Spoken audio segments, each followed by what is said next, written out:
தமிழ்நாட்டின் தனித்துவமும் தலை நிமிரும் பொற்காலமும் வாகை சூடும் வரலாறாக மீண்டெழும் தருணத்தை மக்களோடு இணைந்து மக்களில் ஒருவராக மீட்டெடுக்கப் போகிறார் மக்கள் தலைவர் விஜய்.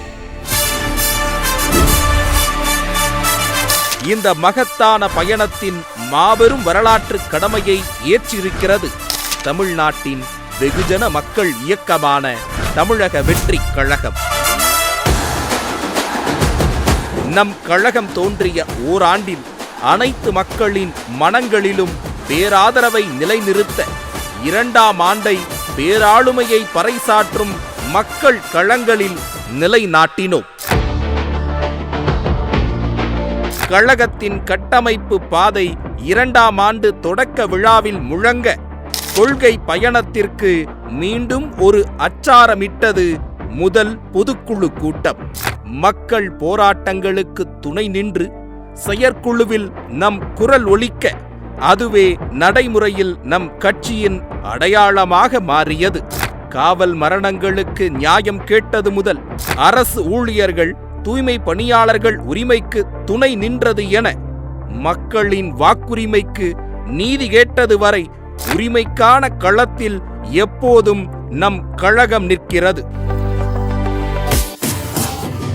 இது ரசிகர் கூட்டம் அல்ல, மக்களாட்சி மாற்றத்திற்கான மக்கள் சக்தியாக முன்னிற்கும் ஜனநாயக வீரர்கள் கூட்டம் என்பதை காட்டியது நமது பூத் முகவர்கள் பொதுக்கூட்டம்.